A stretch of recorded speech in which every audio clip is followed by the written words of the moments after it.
मोर खाली दुईटी विषय कहू अच्छी 1936 मसीह आम स्वतंत्र प्रदेश ही गठित है। लेखाश्री मैडम कहते तीनोटी नहीं चारोटी सी बेंगल प्रेसिडेंसी कथा कहते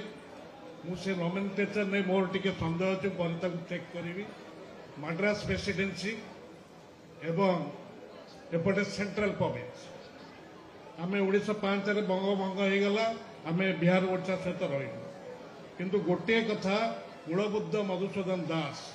1902 गंजाम 1903 उत्कल सम्मिलनी यही कटक जो महामनीषी मान फटो देखुं आहरी अच्छा किंतु एमान सहित जो माने फकीरमोहन सेनापति आरंभ कर स्वभाव कवि गंगाधर मेहर पश्चिम ओडिशा जहाँ आम कहूँ पश्चिम ओडिशा बोली से अंचल हिंदी भाषा शशि भाई कहते हिंदी भाषा को जबरदस्ती मैंने उठे देते ओडिया भाषा ग्रहण करने ये कम बड़ कथा नुहे सत बड़र सेंट्रल प्रोविंस लोक मैंने से आरंभ होता जो ओडिया आमर भाषा हम बोली जहाँ ब्रिटिश इंडिया रे स्वाधीनता माने स्वाधीनता पूर्व 1947 पूर्व पराधीन भारत में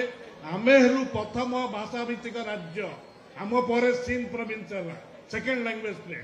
तुम ये कम बड़ कथा नुहे आम कुलबुद्ध जिते आमर थे गोपन दास नथिले से चली जाते जो बहुत ये किंतु मोर कहया कथा ये सम्मिलनी यही उद्यम आंदोलन केवल राजनैतिक नेता मान नई नाला समाजर सबु स्तर सारस्वत साधु माने कांत कवि लक्ष्मीकांतर से जो काल जयी बंदे उत्कल जननी कवि गुरु रवीन्द्रनाथ ठाकुर जातीय संगीत उत्कल कहीं रही से प्रश्न आज आपण मैंने करतु से कहीं उत्कल बोली लिखिं मुझे विवाद भितर को जाऊना किंतु आज खबर कागज आज पढ़े आंध्र सीमांत कुटिया माननीय पूर्वतन मुख्यमंत्री आम विरोधी दल नेता स्वतंत्र भाव से कमिटी विधानसभा करते ये से नेता जहाँ बेले शास्त्रीय भाषार मान्यता नवीन बाबू आनी षष्ठ भारतीय भाषा केवल से नुहे